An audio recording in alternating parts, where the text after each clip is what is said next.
네, 오늘 우리에게 주시는 하나님 말씀은 마가복음 5장 21절에서 24절까지 또 35절에서 43절까지입니다. 신약성경 60쪽에 있습니다. 마가복음 5장 21절에서 24절까지 또 35절에서 43절까지 우리 같이 한 목소리로 우리 봉독하시겠습니다. 같이 봉독하겠습니다. 예수께서 배를 타시고 다시 맞은편으로 건너가시니 큰 무리가 그에게로 모이거늘 이에 바닷가에 계시더니 회당장 중에 하나인 야이로라 하는 이가 와서 예수를 보고 발 아래 엎드리어 간곡히 구하여 이르되 내 어린 딸이 죽게 되었사오니 오셔서 그 위에 손을 얹으사 그로 구원을 받아 살게 하소서 하거늘 이에 그와 함께 가실새 큰 무리가 따라가며 애워싸 밀더라. 또 35절입니다. 아직 예수께서 말씀하실 때 회당장의 집에서 사람들이 와서 회당장에게 이르되 당신의 딸이 죽었나이다. 어찌하여 선생을 더 괴롭게 하나이까? 예수께서 그 하는 말을 곁에서 들으시고 회당장에게 이르시되 두려워하지 말고 믿기만 하라 하시고 베드로와 야고보와 야고보의 형제 요한 외에 아무도 따라옴을 허락하지 아니하시고 회당장의 집에 함께 가사 떠드는 것과 사람들의 울며 심히 통곡함을 보시고 들어가서 그들에게 이르시되 너희가 어찌하여 떠들며 우느냐 이 아이가 죽은 것이 아니라 잔다 하시니 그들이 비웃더라. 예수께서 그들을 다 내보내신 후에 아이의 부모와 또 자기와 함께한 자들을 데리시고 아이 있는 곳에 들어가사 그 아이의 손을 잡고 이르시되 달리다고 하시니 번역하면 곧 내가 내게 말하노니 소녀야 일어나라 하심이라. 소녀가 곧 일어나서 걸으니 나이가 12살이라. 사람들이 곧 크게 놀라고 놀라거늘 예수께서 이 일을 아무도 알지 못하게 하라고 그들을 많이 경계하시고 이에 소녀에게 먹을 것을 주라 하시니라. 아멘. 오늘 말씀의 제목은 인간의 한계 앞에서 내가 할 일은.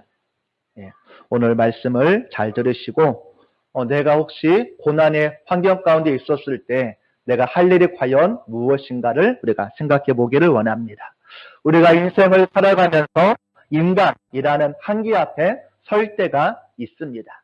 특별히 우리가 죽음 앞에서는 어느 누구도 예외가 될 수 없습니다. 어떤 분들은 죽음의 문턱에서 다시 회복을 하는 분이 있는가 하면 어떤 분은 끝내 회복하지 못하고 하나님 품에 안기는 것을 보게 됩니다. 그러나 이제는 100세 시대를 맞이하면서 현대의학의 발전은 이 장수를 바라는 인류의 희망을 조금씩 이루어 가고 있습니다. 인공지능 분야에서 세계적인 권위자이자 미래학자이자 구글의 엔지니어링인 레이몬드 커즈와일은 그의 책에서 이미 이런 것들을 예상하고 다음에 3가지 단계를 거치면 인간의 영생이 올 거라고 이야기를 하였습니다.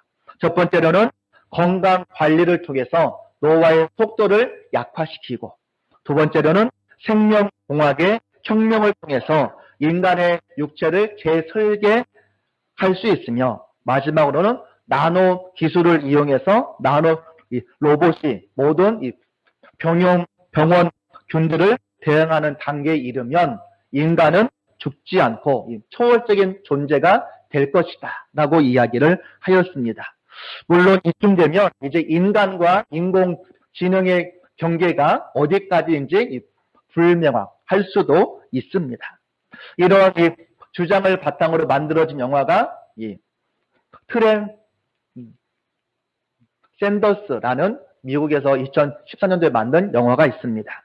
이 영화의 주인공은 인공지능 과학자인 윌이라는 사람이 있는데 이 일이 죽게 되자 그의 연인이었던 에블린은 이 사랑하는 일을 잃지 않기 위해서 그의 정신을 브레인 업로딩을 시킵니다. 그래서 이제 윌은 인공지능 컴퓨터가 되어서 영원히 컴퓨터 안에서 이 애블리가 같이 살 수 있는 환경이 되었습니다.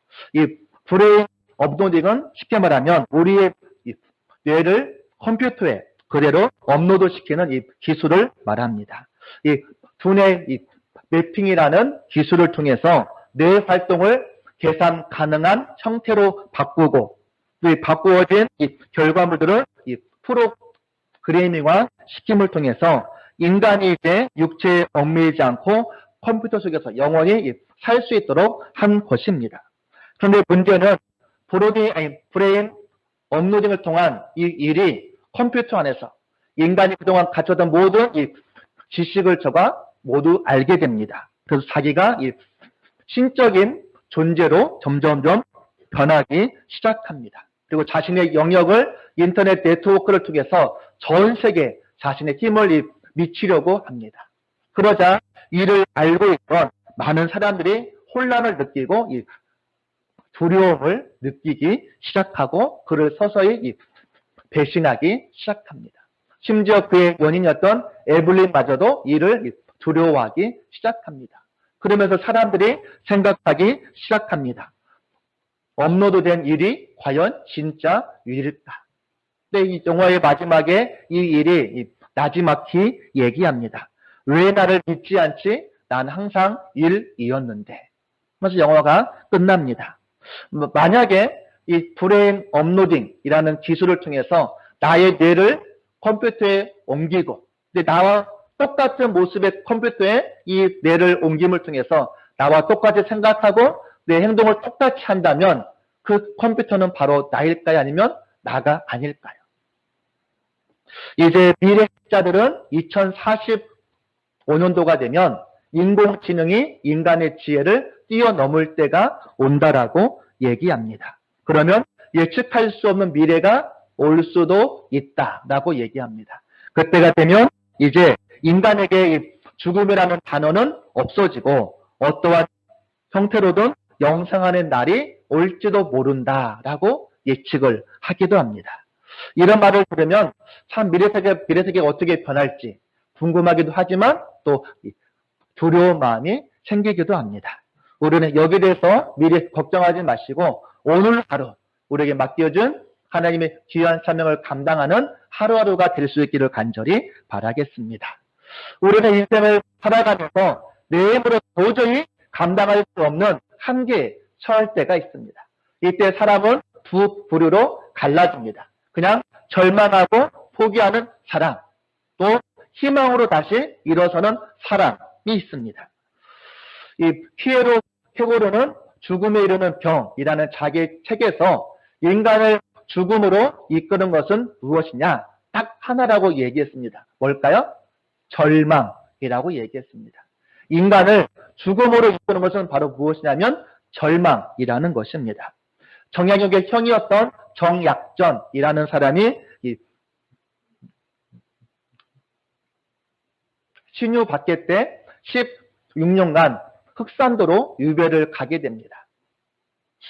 정약전이 흑산도에 머물면서 저가 절망하고 낙심한 것이 아니라 흑산도 근해에 있는 이 생물들을 채집하고 관찰해서 자산어보라는 책을 썼습니다. 근데 이 책이 지금까지도 가치가 있는 책으로 알려져 있습니다. 정약전은 16년간의 고독과 절망의 세월을 희망의 기회로 바꾸어 나아갔던 것입니다. 행복한 사람은 모든 것을 가진 사람이 아니라 자기에게 주어진 상황을 새롭게 만드는 사람이라고도 얘기할 수 있습니다. 그리스도인은 어떠한 환경에서도 희망을 만드는 사람입니다. 그리스도의 삶이 시험도 없고 평탄하며 꽃길만 걷는 것은 아닙니다. 그러나 우리가 하나님의 뜻대로 걷는 고난의 길, 인생의 어려운 길에도 분명 하나님의 뜻, 하나님의 계획, 하나님의 열매가 있다는 것을 우리가 기억해야 하는 것입니다. 그러기에 오늘 나의 삶이 광야일지라도, 오늘 나의 삶이 고난의 길에 있을지라도 하나님의 계획과 뜻을 믿는다면 우리가 그리스도인이라는 우리가 자부심으로 믿음으로 이겨나갈 수 있는 것입니다. 오늘 설교 내용이 칼럼에 우리 요약본이 있습니다. 같이 보시면서 하시는데 우리 칼럼에 보면 우리 성경 말씀이 있습니다. 한번 같이 우리 읽어볼까요? 좀 글씨가 작은데요. 한 6번째 줄에 보면 베드로전서 4장 12절과 우리 13절 말씀을 우리 같이 한번 읽어보겠습니다. 잘 보일지 우리 모르겠는데 우리 같이 읽어보겠습니다. 자, 시작. 사랑하는 자들아, 너희를 연단하려고 오는 불시험을 이상한 일 당하는 것 같이 이상히 여기지 말고 오히려 너희가 그리스도의 고난에 참여하는 것으로 즐거워하라. 이는 그의 영광이 나타나실 때 너희로 즐거워하고 기뻐하게 하려 함이라. 너희를 연단하려고 오는 불시험을 이상하게 생각하지 말라. 오히려 너희가 그리스도의 고난에 참여하는 것을 즐거워하라고 말씀하고 있습니다. 왜냐하면 그의 영광을 나타나실 때, 즉 예수님의 영광이 나타날 때 우리도 같이 즐거워하고 기뻐하도록 하기 위함이라고 말을 하고 있는 것입니다. 쉽게 말하면 고난이 다가와도 너희가 기뻐하라는 이야기입니다. 자, 오늘 말씀을 보면 자기의 힘으로는 도저히 어찌할 수 없는 환경을 만나서 깊은 이 절망에 만난 한 사람이 나옵니다. 바로 회당장 야이로입니다. 자, 이스라엘에는 예루살렘 수도에는 예루살렘 성전이 있었고 각 지역 지역에는 이 회당이 있었습니다. 회당은 예배를 모여서 예배를 드리는 곳이기도 하고 학생들이 모여서 공부를 하는 학교이기도 하고 때로는 이 법정 재판을 하는 곳이기도 합니다. 그래서 회당장은 예배를 인도하기도 하고 학교장이 되어서 학교를 운영하기도 하고 심지어는 이 재판관이 되어서 재판을 하기도 합니다. 그래서 회당장은 그 당시에 사회적으로나 종교적으로나 그 마을에서 인정받는 가장 존경받는 어른이 회당장을 합니다. 또 오늘 이 회당장인 야이로가 많은 사람들 앞에서 젊은 예수 앞에 나와서 무릎을 꿇고 있습니다. 이것은 쉽게 우리가 상상할 수 없는 일인 것입니다. 그런데 무엇 때문에 예수님 앞에 나와서 무릎을 꿇고 있나요? 오늘 말씀에 보니까 자기의 어린 딸이 죽게 되었습니다. 다른 본문에 보면 외동딸이라고 나와 있고 오늘 끝부분에 보면 12살이라고 나와 있습니다. 자기 하나밖에 없는 12살 어린 딸이 지금 죽게 되었기 때문입니다. 자녀의 죽음 앞에 부모로서의 자기의 체면을 차리고 격식을 차릴 부모가 얼마나 있을까요? 아마 자녀가 잘 될 수 있고 자녀의 목숨만 구할 수 있다면 어떠한 것이라도 할 수 있는 게 바로 부모의 마음인 것입니다. 부모들은 우리 자녀들에게 더 해주고 싶어도 더 해주지 못한 미안함과 안타까움이 있는 것이 바로 부모의 마음인 것입니다. 오늘 회당장 야이로도 오늘 말씀 23절에 보니까 간곡히 구하여 이르되 이게 바로 부모의 마음입니다.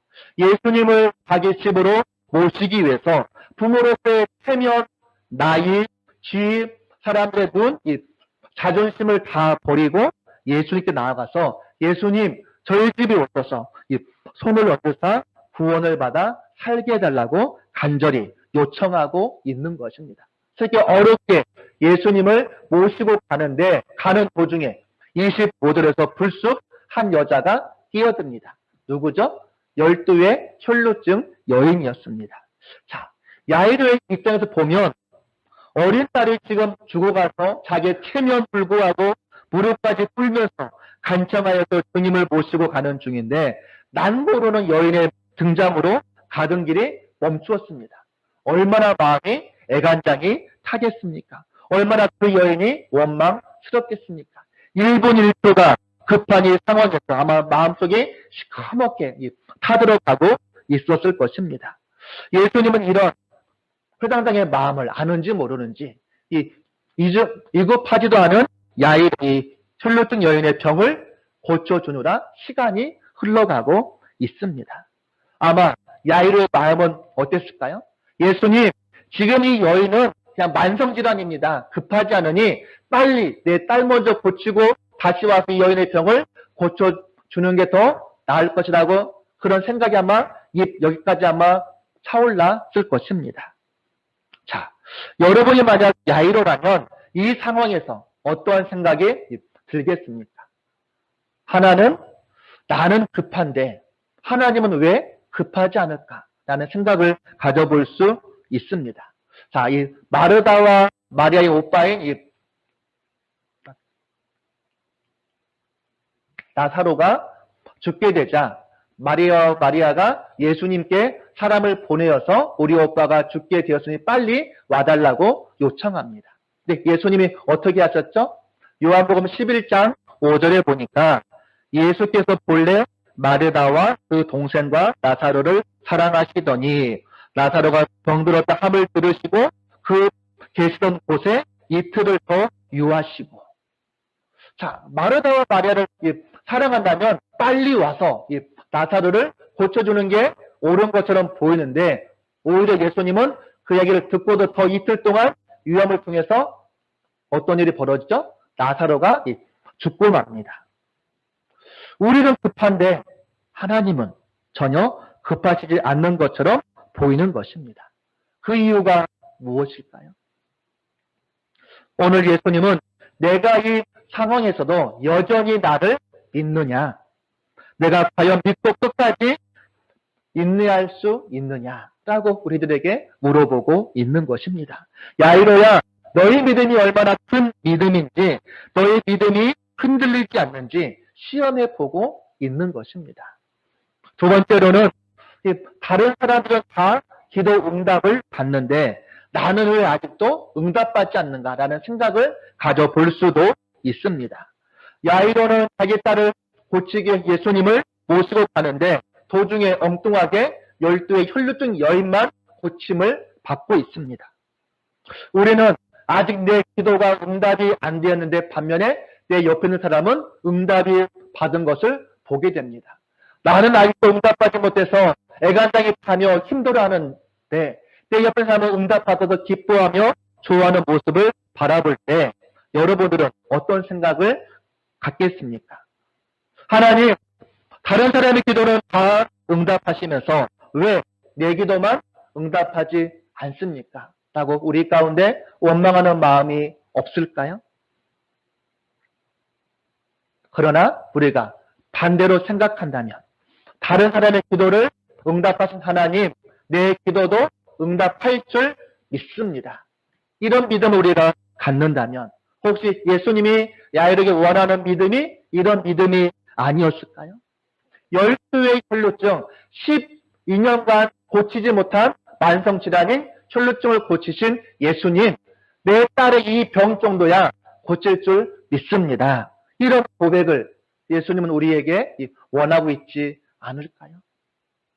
아직은 포기할 때가 아닙니다. 왜냐하면 예수님이 우리 곁에 있기 때문인 것입니다. 여러분이 고난 가운데 절망하고 낙심하기 전에 아직 포기할 때가 이르지 않았습니다. 왜 그럴까요? 예수님이 우리 곁에, 우리와 함께 있기 때문입니다. 그런데 이렇게 이 시간이 흐르는 사이에 집에서 종이 헐레벌떡 달려옵니다. 달려서 하는 말이 무엇이죠? 당신의 딸이 어땠다고요? 어땠다고요? 죽었나이다 라고 말합니다. 야이로의 믿음을 흔드는 정도가 아니라 완전히 무너지는 상황이 벌어지고 말았습니다. 거기 한마디 덧붙이기를 어찌하여 선생을 더 괴롭게 하나이까. 이 말의 의미는 무엇일까요? 딸이 죽었으니 예수님이 오신들 무슨 소용이 있겠습니까?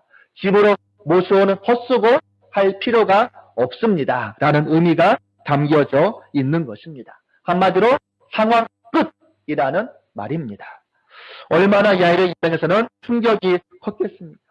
조금 전까지만 하더라도 전능하신 예수님을 내가 모시고 가니 이제 내 딸을 고침받을 것이라는 기대와 희망의 발걸음에서 지금은 절망의 상황이 되고 있는 것입니다.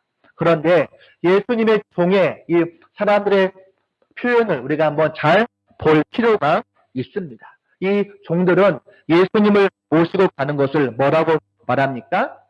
어째 선생을 괴롭게 하십니까? 라고 말합니다. 자, 여러분의 생각은 어떻습니까? 여러분의 문제를 하나님께 아뢰는 것을 예수님이 괴로워하실까요? 나의 고통의 현장에 예수님을 모시고 오는 것을 예수님이 괴롭다고 생각하실까요?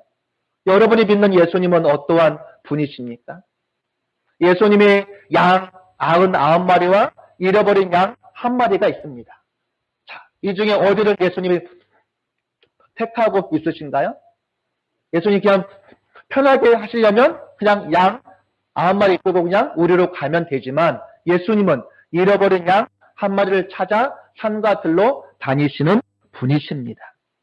예수님 우리가 언제든지 예수님 앞에 나와서 도움을 요청하면 가장 기뻐하시는 분이 바로 예수님이라는 것입니다. 누가 예수님을 기쁘고 즐겁게 해주기 위해서는 예수님께 도움을 요청하시기 바라겠습니다. 나를 위해서, 우리의 가정을 위해서, 우리 반복교회 공동체를 위해서, 육신적인 환우들을 위해서, 코로나19 때문에 어려운 가운데 있는 많은 분들에서 우리가 더욱더 하나님께 도움을 청할 때 예수님은 오히려 기뻐하시고 행복해 하신 것입니다. 왜냐하면 예수님이 이 땅에 오신 목적이 무엇입니까? 예수님이 만약에 편하게 있으려면 그냥 하늘나라에 있으면 되었을 뿐이 인간의 몸으로 이 땅에 오신 목적이 무엇입니까? 왜 이 땅에 오셔서 우리들에게 모욕당하시고 조롱당하시고 신배점당하시고 이 십자가에 못 박혀 죽으셨을까요? 바로 죄악받는 우리를 구원하시기 위함이신 것입니다. 낙심과 절망 가운데 우리들을 고통에서 구원하시기 위함이신 것입니다. 주님은 이런 일들을 전혀 귀찮아하거나 괴로워하지 않으십니다. 오히려 좋아하시고 기뻐하시고 우리가 좀 더 많이 하라고 요구하시는 분이십니다. 이사야서 55장 1절에 보면 너희 모든 목마른 자들아 다 내게로 나오라 라고 말하고 있습니다. 마태복음 11장 28절에 보면 수고하고 무거운 짐진 자들아 다 내게로 오라. 내가 너희를 쉬게 하리라. 예수님은 권력 있는 자들아, 부귀영화를 가지고 있는 자들아, 나에게 무엇인가 도움을 줄 만한 자들아 다 내게로 오라고 말씀하신 것이 아니고 너희 모든 목마른 자들아, 수고하고 무거운 모든 짐진 자들 다 내게로 오라라고 말씀하고 있는 것입니다. 우리가 매 순간순간 예수님을 찾고 예수님께 도움을 청하는 것이 바로 예수님을 기쁘게 하는 것임을 우리가 믿으시기를 바라겠습니다. 이제 회장장은 이제 결단을 내려야 합니다. 계속해서 예수님을 믿으며 집으로 모시고 갈 건지 아니면 포기하고 장례의 준비를 할 것인지 너무나도 중요한 순간이 돌아왔습니다. 자, 이 아버지 입장에서 어떠한 생각이 들었을까요? 허탈감도 생겼을 것이고 회의감도 들었을 것이고 체면 다 구해가며 예수 앞에 나와서 무릎 꿇고 했는데 저 여자 때문이라고 원망이 생길 수도 있었을 것입니다. 예수님을 모시고 가야 하나 포기해야 되나? 여러분이라면 어떻게 하시겠습니까? 제가 카톡방에 시와 그림에 이제 역전되리라 제가 찬양을 올려드렸죠. 혹시 안 들으신 분 계신가요? 네.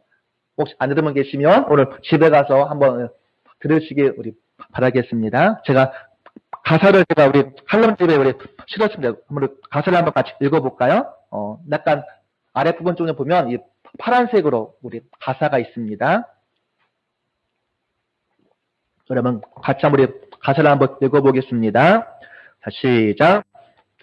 기도를 멈추지 말라. 눈앞의 상황이 마음을 눌러도 원망치 마라. 너의 입을 지켜라. 저들은 너의 입을 보고 있다.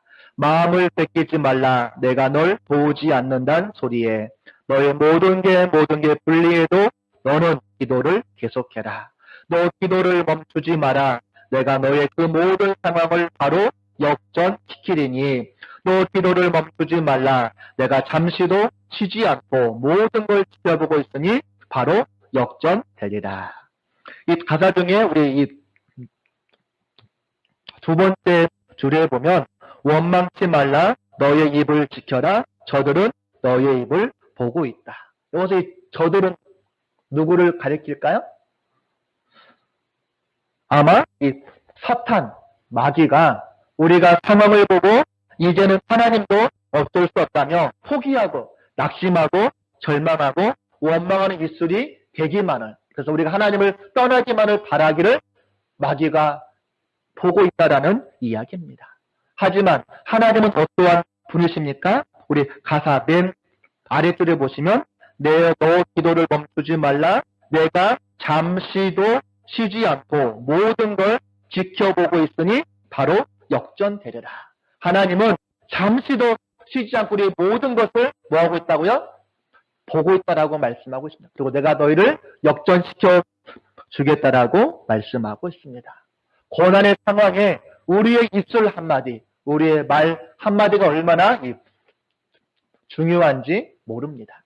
시편 141편 우리 3절에 보면 여호와여 내 입에 파수꾼을 세우시고 내 입술의 문을 지키소서라고 말을 하고 있습니다.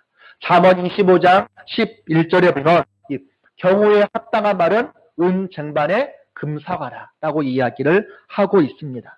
우리가 말씀을 보면 이 중요한 순간에 하나님은 이스라엘 백성들에게 이 침묵을 요청할 때가 많이 있습니다. 자, 출애굽에서 오다가 갑자기 앞에 홍해 바다가 있습니다. 뒤에는 애굽의 군대가 쫓아옵니다. 양 옆에는 이 절벽이 있습니다. 이제는 이 사면초가의 신세가 되었습니다. 이때 이스라엘 백성들이 모세와 하나님을 원망합니다. 그때 하나님은 모세에게 뭐라고 말씀하고 있죠? 출애굽기 14장 13절 이하에 보면 모세가 백성에게 이르되 너희는 두려워하지 말고 가만히 있어서 여호와께서 오늘 너희를 위하여 행하시는 구원을 보라. 너희가 오늘 본 애굽 사람을 영원히 다시 보지 아니하리라. 여호와께서 너희를 위하여 싸우시리니 너희는 가만히 있을지니라 라고 말씀하고 있습니다. 또 우리가 여호수아서에 보면 여리고성을 점령할 때 하루에 한 바퀴씩 7째 날 7바퀴를 돌라고 말씀하시면서 명령하신 부분이 있습니다. 여호수아서 6장 10절 말씀을 보면 여호수아가 백성에게 명령하여 이르되 너희는 외치지 말며 너희 음성을 들리게 하지 말며 너희 입에서 아무 말도 내지 말라라고 말씀하고 있습니다. 자, 여러분의 입술은 긍정의 말을 많이 하십니까? 아니면 부정의 말을 많이 하십니까? 한번 생각해 보셨나요? 어떤 말을 보통 많이 하나요? 아니면 쉽게 여러분은 다른 사람을 칭찬을 많이 하십니까? 아니면 험담을 많이 하십니까? 칭찬이요? 야, 정말로 받들어야 될 분입니다. 하지만 이스라엘 백성들이 우리가 구약을 보면 저들이 긍정적인 말을 한 부분이 어디 있나요? 제 생각에 쉽게 머릿속에 떠오르지 않아요. 그런데 저들이 입만 열면 뭐 했죠? 원망하고 불평하고 낙심하는 모습을 보게 됩니다. 하나님께서 왜 이스라엘 백성들에게 그 중요한 순간에 이 침묵을 요청하셨을까요? 하나님은 그들에게 내가 그동안에 침묵하면서 내가 너에게 약속해준 말씀, 언약, 나의 음성을 너희가 묵상하라는 이야기입니다. 저들이 여리고성을 돌 때는 여호수아서 1장과 6장의 말씀 너희가 묵상하라는 이야기입니다. 어떤 말씀들이 있었을까요? 하나님이 이스라엘 백성들에게 너희 발바닥으로 잡는 모든 것은 내가 너에게 주었노니 강하고 담대히 하라. 두려워하지 말라. 또는 내가 어디로 가든지 내 하나님 여호와가 너와 함께 하시느니라. 또는 내가 여리고와 그 왕과 그 용사들을 내 손에 넘겨 주었으니, 이런 하나님의 약속, 말씀을 너희가 기억하라는 이야기입니다. 우리가 하나님의 음성을 듣게 되면 믿음이 생기고 의심과 두려움이 사라지고 확신이 생기는 것입니다. 우리를 위해 대신 싸우시며 우리의 삶을 승리하도록 인도하시는 하나님만 바라보며 나아가라는 것입니다. 갈림길에 서 있는 야이로에게 예수님이 한마디만 하십니다. 뭐라고 말씀하시죠? 두려워하지 말고 믿기만 하라. 이 본문은 제가 다음 주에 한번 더 알아보도록 하겠습니다. 오늘 말씀을 통해서는 인간의 한계 상황 속에서, 고난의 상황 속에서 우리가 불평하며 원망함으로 받았던 은혜들 다 잃어버리는 사람이 되지 말고 오히려 조용히 하나님의 약속을 묵상하고 하나님의 음성을 묵상하고 하나님의 말씀을 묵상하면서 우리가 하나님의 일하심을 기대하며 믿음으로 우리가 승리하기를 하나님은 원하시고 있는 것입니다. 여러분의 고난의 상황 속에서 내가 할 일은 무엇이냐? 왜 나에게는 고난이 옵니까? 하나님을 원망하는 것이 아니라 담대하게 하나님의 약속과 하나님의 말씀을 기억하며 하나님의 일하심을 기대하실 때 놀라운 하나님의 은혜가 여러분의 삶 가운데 임할 것입니다.